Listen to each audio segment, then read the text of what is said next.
Welcome back, sugar babies. If you're new here, I'm Emerlie Ann Miller, pastry chef, Food Network champion, and your guide to all things sweet. This is my channel Neo Sugar Rush, where we take baking to the next level. So be sure to like and subscribe for more delicious content. Today we're going to talk about Swiss Meringue Buttercream. This is one of my absolute favorite recipes. It is a perfect option when you are stacking cakes. Even as a beginner, I recommend switching to this buttercream early on, because as you start to take on larger cake orders, you will find that this will hold up so much better than American frosting and other options out there. Unlike American frosting, which is too sugary sweet, Swiss Meringue Buttercream has a nice soft sweetness to it that is not overbearing and complements a lot of different cake flavors, which makes it the perfect option for stacking all of your different cakes together. Once you're done watching this tutorial on how to make Swiss Meringue Buttercream, I highly recommend you check out my links below, where I have a free download of my butter bundle.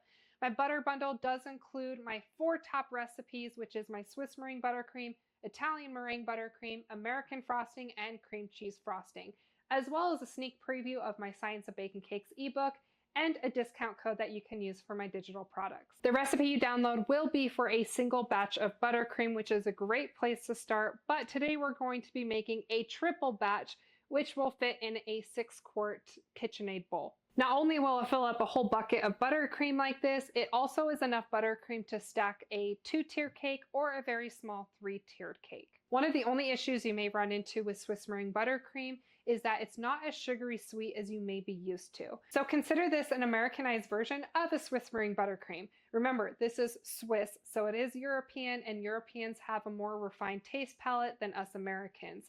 So what I did here is I added more sugar, more salt, and more extract in order to balance out all those flavors and make it not taste just like butter. When whisking up a meringue, it's recommended that you use glass or metal utensils. It is never recommended that you use plastic, and that is because plastic absorbs the grease from our baking. So as you're using butter and other fats, that grease is getting absorbed into the plastic, and grease will break down your egg whites and prevent it from whisking up. And even if you are working with glass or metal, you have to make sure that there's no grease residuals left behind.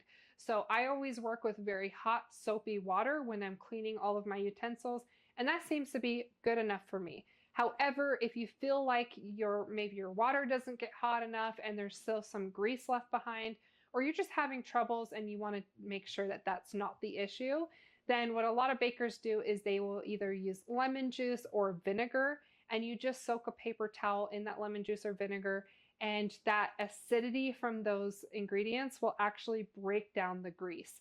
So they will actually wipe down their bowl, and they'll wipe down their whisk ahead of time so that there's nothing left behind. It will clean it thoroughly, and you will be able to whisk up your meringue. That is often a step that I skip myself because I don't feel like it's necessary for me, but I know a lot of other bakers who do it every single time that they go to whisk up a meringue. So if you feel like you have troubles, that might be something that you want to try and experiment with to see if it's part of the problem. So let's break down all the ingredients you need in order to make your Swiss Meringue Buttercream. A lot of people will actually use fresh egg whites, and you do not need to do that. You can use carton egg whites. Save yourself the time, the effort, and the wasted egg yolks. So here we just have carton egg whites. It might say somewhere on the carton that it's not meant for meringue, and actually just ignore that entirely, because I've been using this method for so many years and I've always used carton egg whites. Now, because we're going to be using a double boiler to heat up our egg whites, we don't need to worry about bringing it to room temperature. You can just pull this carton straight out of your fridge. Now, when it comes to butter, some people will tell you to use salted butter, and most bakers are actually using unsalted butter simply because the amount of salt that's in your butter varies from brand to brand. So it's always better to just have full control over the amount of salt and just start with unsalted. I used to love using the Costco brand of butter. Unfortunately, I have found that the quality of the butter has dipped too much, and so I probably will never go back to that brand. So I have here a unsalted butter that I bought from a local grocery store. It is just a generic brand that was at a decent price. So the Costco butter, if that's something that you're used to using, I don't know if anyone else has noticed that the quality has dipped so dramatically, but I've always known that the Costco brand has a very high water content compared to other butters. So the water content in butter varies. Typically, it's about 13 to 17% water content. And the higher the water content, the more air bubbles you're going to get in your buttercream. So I have just found that it's become too light, too airy, it's not firm enough, and it's always been too watery. So unfortunately, it just makes for very airy buttercream. So if you find that that's an issue for you, then I recommend switching to a new brand. Obviously, you can't have sugary buttercream without sugar. So we're just using a very basic granulated white sugar here. I have substituted this for brown sugar for more of a molasses taste, and that will make for a really good buttercream if you're pairing it with something like a spice cake. But for most of my cakes, I am using just a basic granulated sugar. Obviously, as a baker, just about everything has a vanilla extract base. So of course I have my vanilla extract here, and I have something called Happy Icing. So both of these are made by the Happy Flavor, and that is my friend Mitzi, who also is known as Happy Confetti. She is an amazing cookie artist, but she has this line of extracts that you can add to your baking. So this one is specifically for icing, and there's another one that's specifically for baking. It helps to protect the flavor of your baked goods in the high heat of your oven, because if you don't know, when you bake things and you bring it to that really high temperature, it does lose some of its flavor. So she has this amazing line out. Today we're going to be using just the baking vanilla as well as the Happy Icing, and I just like the extra flavor that this adds to my buttercream. Buttercream is kind of a very subtle flavor, and I find with the Swiss Meringue Buttercream, it's not as sugary sweet as what a lot of people are used to when it comes to American frosting, and it doesn't have a super strong flavor.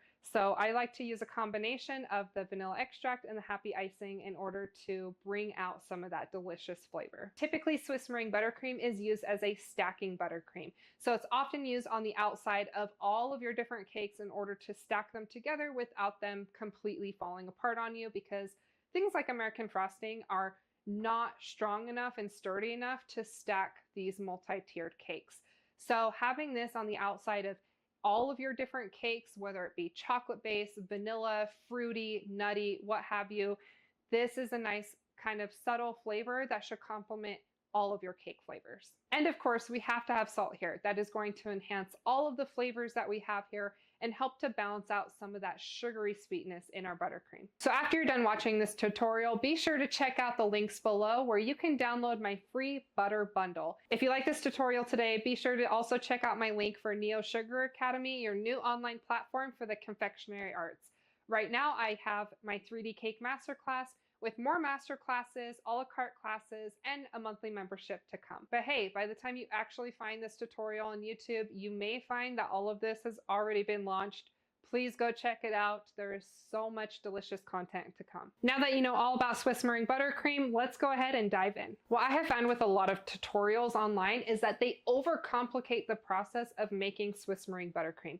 You do not need to cut your butter into chunks ahead of time. You don't need to bring anything to room temperature. So we are just going to breeze right on through this. I'm going to show you how quick and easy it truly is to make Swiss Meringue Buttercream. Now, I know as a beginner baker that using a double boiler can be super intimidating, and that's why a lot of people don't want to try Swiss Meringue Buttercream. I promise you, it is not that bad. You will get used to it. So very first thing I do is I start heating up my water. So I just have a regular pot here. I have filled it up with water, and we're just going to turn this on to the highest heat you can. Now you can use a regular stovetop. I am using my induction because it is so much faster, and I only have induction in my kitchen actually, so highly recommend that. Very first thing you're going to do is heat this up while you go and do your next steps. So I am going to grab my KitchenAid bowl. If you don't have a KitchenAid bowl, that's totally fine. What I have here is a 6-quart KitchenAid bowl. It is metal, so it can work on a double boiler. I don't need to use a regular metal bowl and then transfer it over to a different mixing bowl. So it really just depends on the equipment that you have, but this is what I'm using and this is what I recommend. So I have my 6-quart. This will fit 3 pounds of butter. So over here, I'm going to measure this out. Typically, you would use a food scale. I highly recommend a food scale, but here I've already measured everything out. So I'm using 800 grams of sugar. So while this is heating up, I'm just going to dump in 800 grams of sugar. And then I have my egg whites. Again, we're just going to be using carton egg whites, and this is exactly 1 pound. And that is what we're going to use here. So we're going to dump this in. Perfect. Usually by the time I've pulled all of this out and measured out my sugar, it's only taken a couple minutes. And in that time, my water is usually already boiling. But I did go a little bit fast here, so we're just going to wait for this to heat up. In the meantime, I am just going to lightly whisk this mixture ahead of time before I put it over the double boiler. Having the sugar kind of already softening up in the egg whites there is going to help prevent the egg whites from getting scrambled. We don't want scrambled egg whites. So I'm just going to lightly whisk this sugar in. And now I have a sugary egg white mixture. So when we cook this over the double boiler, it is going to turn it into kind of a thick, syrupy consistency. And this is going to whip up beautifully as a meringue. And this Swiss meringue is going to be a great base for our buttercream. What you should notice about this Swiss meringue buttercream recipe is that it is almost a 1 to 2 to 3 ratio. So we have 1 pound of egg whites, we have about 2 pounds of sugar, and then we have 3 pounds of butter. 1 to 2 to 3 ratio. When you turn on your thermometer, make sure you have it switched to Celsius and not Fahrenheit. We are going to cook this to 60 to 70 degrees Celsius. I usually pull it off the heat at about 60. So that 60 degrees will help to pasteurize your egg whites, and especially if you're using fresh egg whites, that is necessary. Because we're using the carton egg whites, it's already been pasteurized, but I still like to cook it to that 60 degrees because that will help to start melting down your sugars so that you don't have these granulated sugar crystals inside of your mixture. And it just helps to bring it to that temperature so it whips up beautifully. I know some people skip this step if they're using pasteurized egg whites. You know what? That is completely up to you, but I still like to bring it to that temperature and make sure that the sugars are completely dissolved. Now that my water is boiling, we can put our bowl over the top, and this is our double boiler. So I just want to make sure that I am whisking this mixture as soon as I put it down over that heat, especially when it's initially hitting that heat and before it started to cook. You want to make sure that you're not scrambling your egg whites. So I'm just going to whisk that around.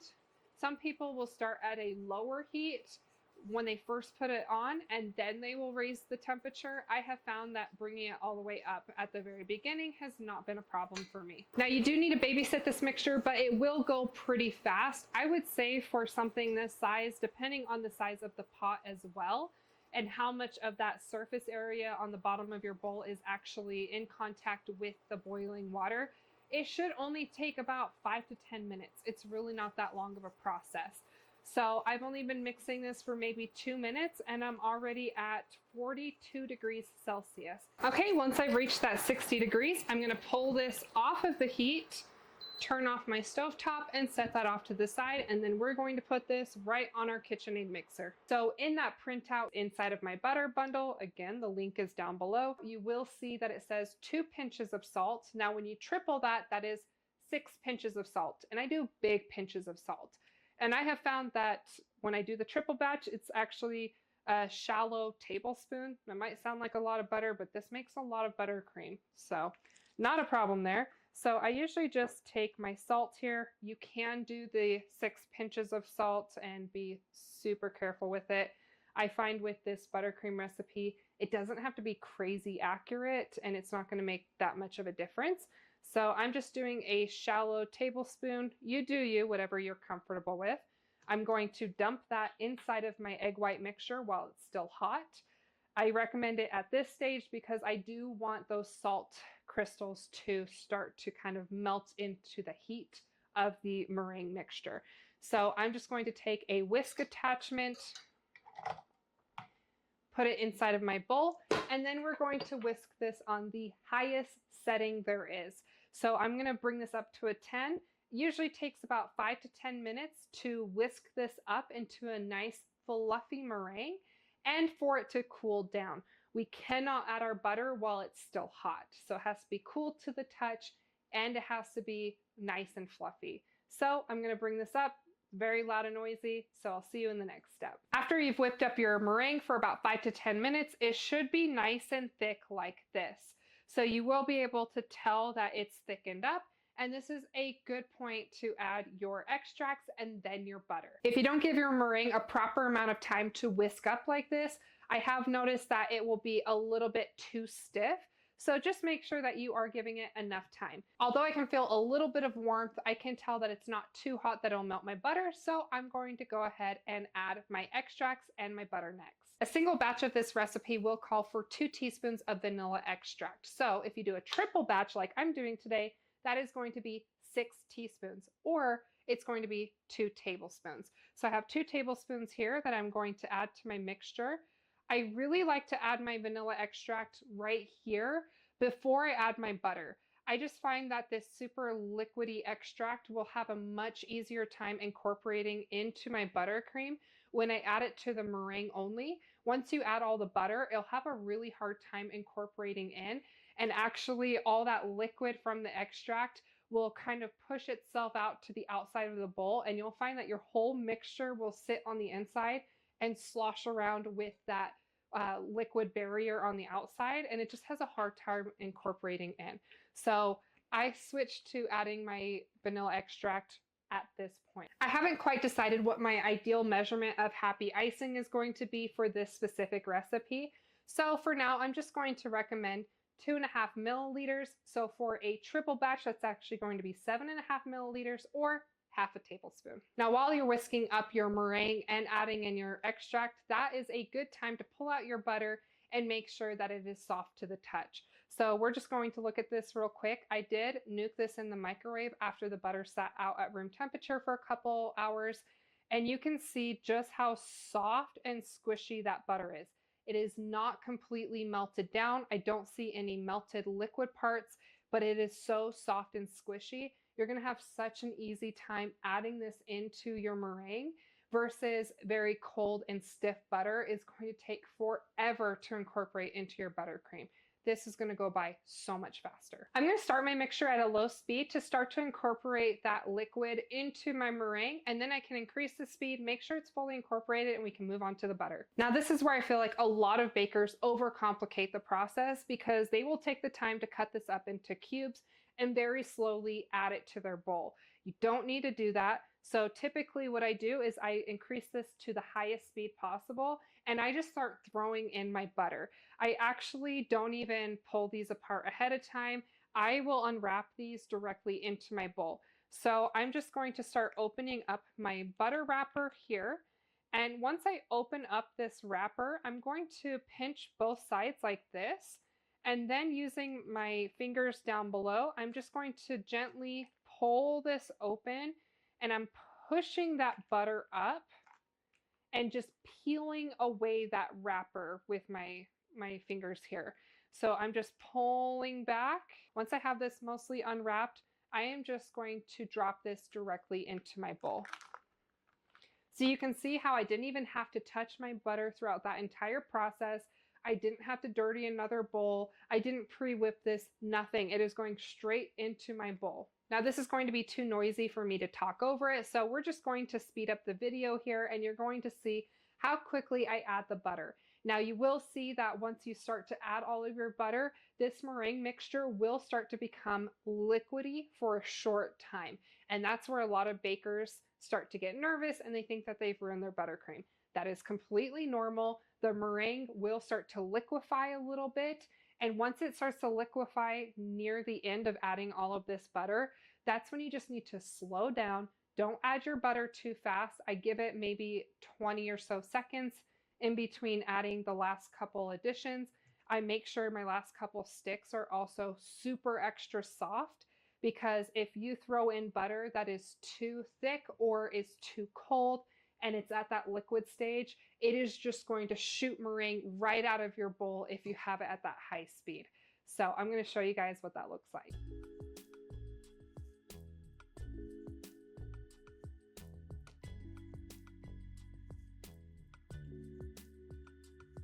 So just looking at my meringue mixture here, you can see how liquidy that became. It was super thick before, but now I can't even get soft peaks off of this. It's too liquidy. We do need to slow down at this point. So I'm going to show you an extra little trick that I use. And that is where, when I'm near the end of adding my butter, if I feel like it's just too liquidy, maybe I'm getting a little bit impatient, sometimes I will open up my butter wrapper like I was showing you guys before. And once I open this up, I actually unwrap one end of my butter like so. And I'm just holding it at the base here by the wrapper, trying not to touch my butter at all.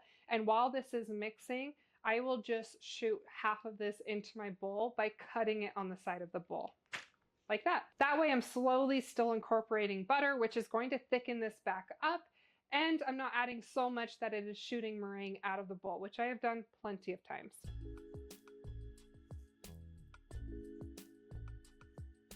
Now, as your buttercream is finishing up, it's always good to scrape down your bowl, especially that top edge, and make sure that there's no butter chunks that's not being incorporated into your buttercream, because that is so annoying. So I'm just going to scrape this down and then continue to whisk it and make sure that everything is fully incorporated in together. At this point, I consider my buttercream done. So I will just remove my whisk attachment here, and I just like to bang it on the side of my bowl, which will help to clean off your whisk. I don't recommend any of your buttercream go down your sink drain because it will clog it over time. So I recommend scraping down the rest of it, trying to put it in your bowl, or scrape it in the garbage before you put this in your sink. I like to come in with a spatula at the very end and scrape everything down to make sure that I didn't miss any of those butter chunks. And by lightly mixing this with my hand, I am getting rid of some of those huge air bubbles that are inside of my buttercream. So I'm just going to mix this for about a minute or two, and I consider that done. Now, I actually work with my buttercream when it has all of these air bubbles. I don't stress about it too much. I consider this done. Now, it's very common for bakers to switch to the pedal attachment at this point, and they will mix this on the lowest speed possible for about 5 to 10 minutes to help to push out all of those air bubbles. I find that step is unnecessary, but is totally something that you can do for yourself if you don't like those air bubbles. But I just find that lightly mixing this at the end with my spatula for about a minute or so, really not that long, I'm able to get rid of a lot of those large air bubbles. And then I actually work with this while it is bubbly like this. So I'll start stacking my cakes. I'll add this directly into a piping bag, stack my cakes like that, and the air bubbles tend to give me no issues whatsoever. I more get air pockets that bulge on my cakes when I'm working with American frosting. I don't find that an issue with Swiss Meringue Buttercream in my personal experience. So I'll start stacking with the bubbles like this. And as you're adding this buttercream to your cake and you're scraping it away, and you keep adding buttercream and scraping it, adding and scraping, you should be working with chilled cake, which is pretty common. Then your buttercream will start to stiffen up from touching that cold cake over and over again. So as I'm working with this, I will actually throw it in the microwave, and I have to keep remelting my buttercream down so that it's not so stiff. And so I'm able to get a cleaner finish on the outside of my cakes. Now, as I continue to pop that in the microwave and nuke it for probably like 10 to 30 seconds at a time, as I'm stacking all of these cakes back to back, it will actually get rid of the air bubbles for me. So when I get to those final layers of buttercream on the outside of my cake, most of those air bubbles are gone at that point from the microwave. So that's why I don't stress about it too much at this point, because I just don't feel like it's necessary to do that extra step and to have those extra dishes. So I don't worry about it myself. You will find what works best for you. Now, I do like to work with these plastic buckets. You can get these on Amazon. I've gotten them at Costco and cake supply stores. They're pretty common and easy to find. And it does have some measurements on the side, which is nice. So what I really like about these is that you can microwave these containers, you can refrigerate them, you can freeze them. They are so versatile, and they can go in the dishwasher, or you can hand wash them. So I love how sturdy these buckets are, and I use them all the time for batter, for buttercream, what have you. So I'm just going to scoop all this buttercream into my bucket over here. Very quick and easy. I recommend using a large spatula so that it goes by a lot faster. And as you fill up your bucket, you will get air pockets in there. So I just like to drop this on my tabletop a couple times, which will help to push those air bubbles out. So you can probably see how that flattened out, so quick and easy. And I'm just going to scrape the remainder of my buttercream into this container. As I'm adding buttercream to my cakes, and I'm scraping my bench scraper on the side of my container here, this bowl, especially if you have too much buttercream on one side of the bowl and you're trying to scrape your offset spatula or your bench scraper on the side, it is going to tip your bowl over and over again, and it's going to get very annoying. So for something that can be popped in the microwave as well as be nice and sturdy, that's where having this bucket is so essential. I like to work with a fresh batch of buttercream on my cake, so I typically make my buttercream right before I go to stack a cake. But if you're making this ahead of time or you have leftovers, then you can just put your lid right on top, and I usually write with Sharpie directly on the bucket, and it will wipe off when you go to wash your bucket later. So I'm just going to write today's date and label this so that I remember what I made here. Now, when it comes to the Swiss Meringue Buttercream, I do recommend that you refrigerate it for up to 2 weeks, or you can freeze it for 3 to 6 months. So it does last quite a bit of time. I just recommend that you don't leave it at room temperature for days or weeks at a time. Please put it in the fridge or freezer until you're ready to use it. So if I know that I'm going to be stacking cakes, I typically pull it out of the fridge or the freezer the night before so I can let it come to room temperature at its own. You will find that it's easier to work with when you let it come to room temperature on its own. But even if you have to nuke it in the microwave and soften it faster, just be really careful with it. Let it kind of warm up very slowly. Don't nuke it too much because you will completely melt this down. But even if there's spots that are a little bit melted down, you can bring it back to life. So typically after I've chilled it for a while, I do like to remix it. So I will put this back into a KitchenAid bowl and I'll re-whisk it. I don't think it's always necessary, but I oftentimes like to re-whisk it just to bring it back to life. And so it's at that good texture that I like to work with. When making a frosting, you're creaming your butter and your powdered sugar together, which creates a gritty texture, which can be a little bit less appealing. Now, when it comes to Swiss and Italian meringue buttercream, your sugar is dissolved into the egg white mixture, which makes it more silky smooth. So I prefer the texture of this much more than I do with a frosting option. This is also going to be a much more stable option when you start stacking larger cakes. So American frosting is not very stable. So when you start stacking your cakes together, it will start to squish out, and you will notice where you've piped the rings on your cakes to hold in the fillings on each layer. It will start to kind of collapse in on itself and squish out, and you will see the rings from those dams that you created.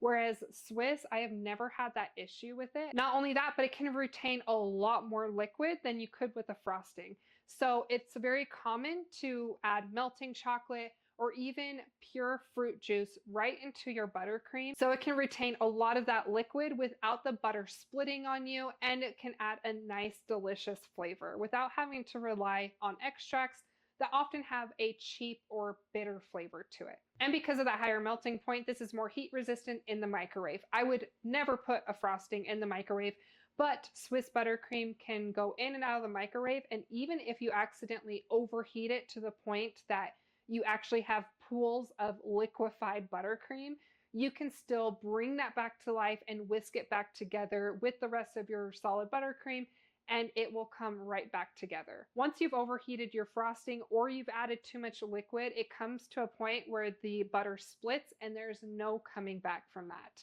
Buttercream will not do that to you. And if you're like me and you like to cover a lot of your cakes in fondant, because this is glossy and it never crusts over like a frosting would, you can actually add fondant directly to this buttercream without having to add an extra layer of Crisco or water in order to get it to adhere.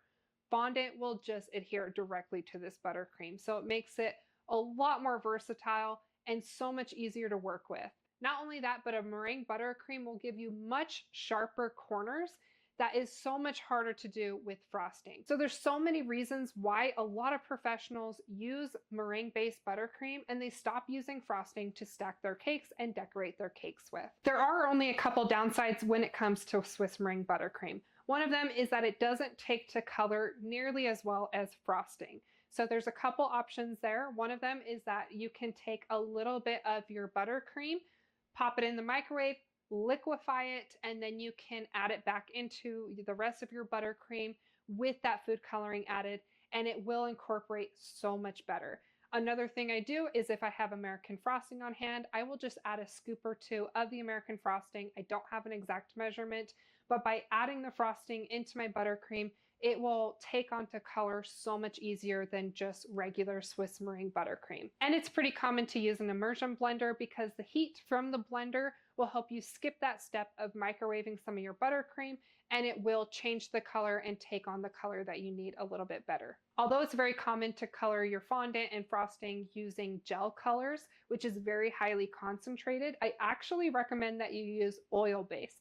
So if you switch to something like Color Mill, that brand has oil-based colors, which is so perfect for adding into your Swiss meringue buttercream. It'll be a lot easier to achieve the colors that you need. The oil is just so much better to incorporate into a buttercream. I hope you guys enjoyed my tutorial on how to make my Americanized Swiss meringue buttercream.